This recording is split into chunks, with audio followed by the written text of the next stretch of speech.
In this video, I'm detailing 5 mistakes that people often make with their Roth IRA. Are you guys making these mistakes? Keep watching this video to find out what they are and how to avoid them.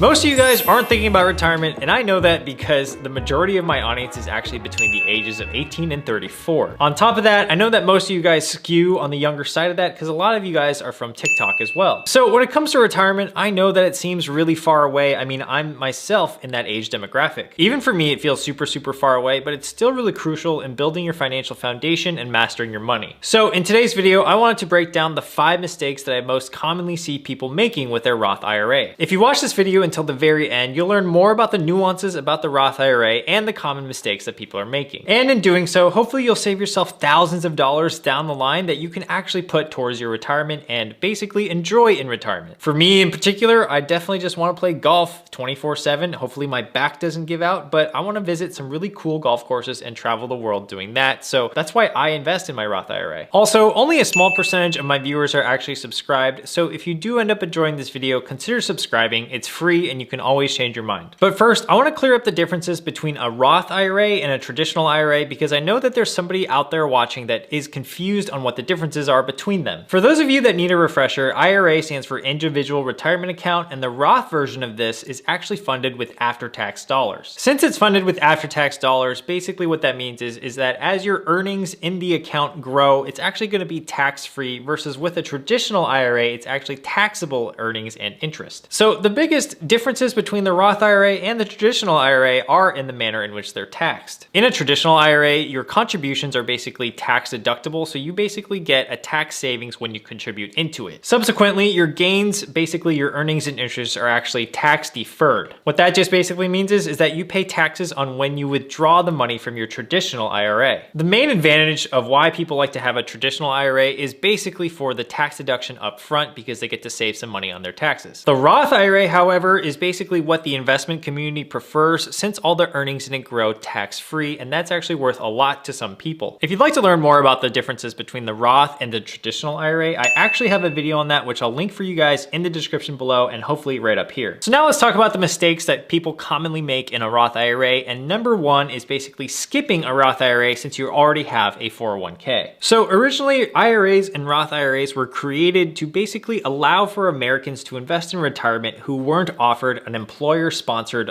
basically, retirement account such as a 401k. But since most of us watching and most of us are in the workforce, we typically have an employer that basically offers us a retirement vehicle such as a 401k or a 403b. And I think one of the common mistakes here is like, okay, I'm already saving in a 401k, why should I even have a Roth IRA? But here's why. One of the main benefits of having a Roth IRA is that it's very flexible. You can carry it around wherever you go. The earnings are actually going to be tax-free versus a traditional 401k, the earnings are not tax-free, so it's less flexible in that regard. Also with a Roth IRA, you can basically choose whatever you want to invest in versus in a 401k, oftentimes your employer matches up with a basically financial institution and they provide you a certain selection of funds that you can actually invest in. These funds are typically mutual funds with higher expense ratios, aka higher fees, and sometimes they're just not as flexible as, say, investing in whatever you want in a Roth IRA. So basically, a Roth IRA gives you more control over your investments. In my opinion, the best way to prioritize your retirement contributions are in the following manner. First, max out your company 401k up to its match. So if your company offers a 401k and a match percentage, you're always going to want to contribute up to that match percentage because that's basically free money. After you max out your contribution match, that's when you want to start investing in a Roth IRA or maybe even a traditional IRA. You'll want to max that out. I mean, the contribution limits on Roth IRAs are pretty low, so $6,000 a year if you can. Within a Roth IRA, you can invest in a multitude of things, but if you want to get started with just a very basic portfolio for your Roth IRA, you can check out my video on Simple Investing Portfolio. It's basically a 3-fund portfolio, so it only holds 3 different types of investments, and it's a very safe and well-diversified way to basically set up your portfolio for your Roth IRA retirement. You can also watch my own video where I reveal my own Roth IRA and tell you what's in it, and it's basically a simplified version of the 3-fund portfolio with a slight modification. Okay, so after you've done steps 1 and 2, that's when things get pretty flexible. You can continue to invest into into your Roth IRA up to the max contribution limit for the year,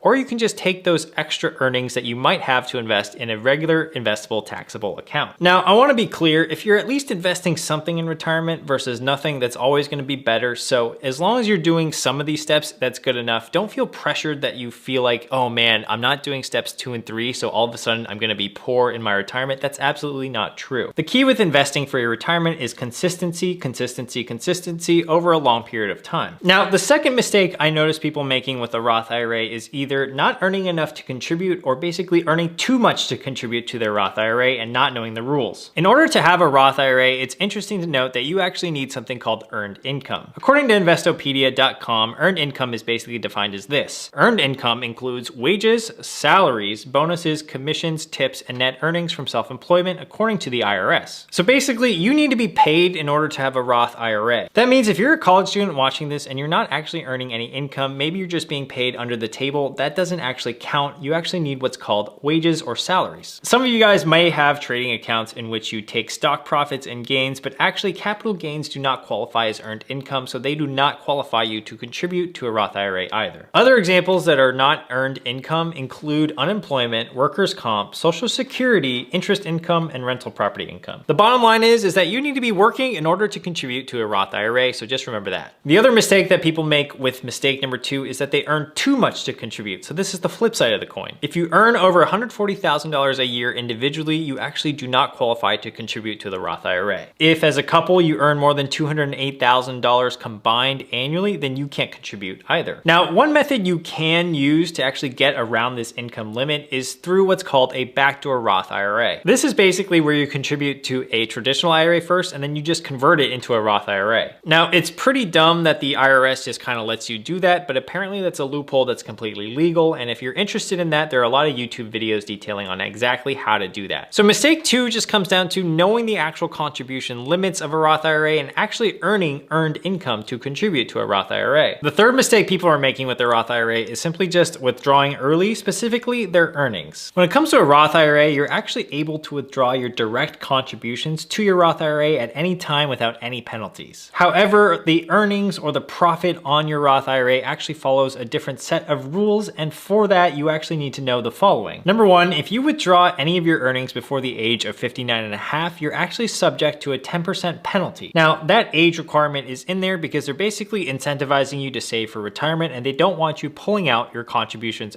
your earnings early. Now, there are some exceptions in which you don't need to actually pay the 10% penalty. Most notably, for a first-time home buyer, you're able to take out $10K at any time without any penalty at all. The other exceptions, basically, I'll bring them up on the screen right here so that you can see them really quickly. If you'd like to pause the video, you can do that, but I'll also leave them in the link in description below for you guys if you'd like to check that out after the video. The next thing you need to know about the earnings is actually something called the 5-year rule. But in any case, you shouldn't be withdrawing from your Roth IRA early anyways, especially not the earnings. With your Roth IRA, you want to be investing money for your retirement, and you want to be socking away that money consistently over time. If you do anticipate needing the money before retirement, I would actually say you shouldn't be investing in a Roth IRA, because by withdrawing early, you're actually destroying all the benefits that you get from a Roth IRA. The fourth mistake I see people making with their Roth IRA is that they actually invest in speculative short-term investments such as penny stocks. Now, this is a mistake people just might make because they want to get rich quickly, and if you've watched my channel, you know that I'm all about long-term, slow growth, slow investing, but gains over time. If you're a frequent watcher of my channel, you know that I prefer a lower risk, get rich slow type of mentality when it comes to my investments. When it comes to your retirement account, this is something that you don't really want to be too risky with, because simply just by having our money invested in a very safe but diversified investment over a long period of time, we can take advantage of compound returns. And as long as we let compounding work for us in a retirement account, then there's no need to take a short-term speculative risky play. We know that as long as we contribute to our Roth IRA every single year, $6,000 for the next 30 to 40 years, and we gain the average annual return of the S&P 500 of about 7 to 8%, we're gonna have well over $1 million by the time we retire. So my point here is, guys, if it ain't broke, don't fix it. I would hate to see you guys invest in in something in like penny stocks in the hopes of getting rich, but then actually failing and then just not having any money to show for it at the end of the day. Now, obviously I can't tell you what to do, but I'm just saying if it were me, I'm not investing in penny stocks. So this mistake is more just about risk management and proper risk management for our retirement. We want to be making safe, diversified bets in our Roth IRA because these are the funds that we're going to be living off of in retirement. And if we make speculative and dumb plays in a Roth IRA, it just may come back to haunt us in the future. All right, guys, the fifth mistake that people make with their Roth IRA is actually contributing too much to their Roth IRA. Now, this is a mistake that might happen if you have more than one IRA. So a lot of people don't know this, but you can have multiple IRAs with different brokerages. Now, the contribution limit is $6,000 a year in 2021,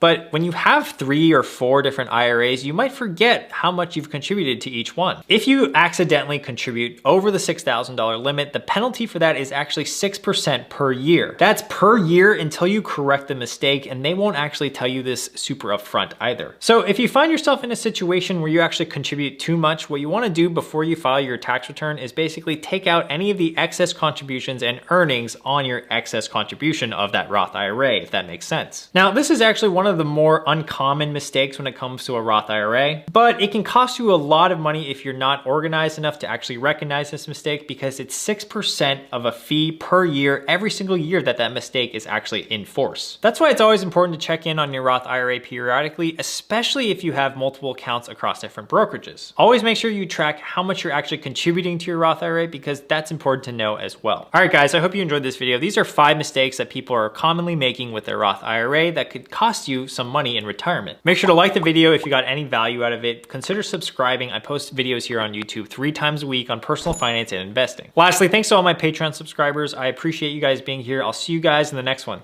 Peace.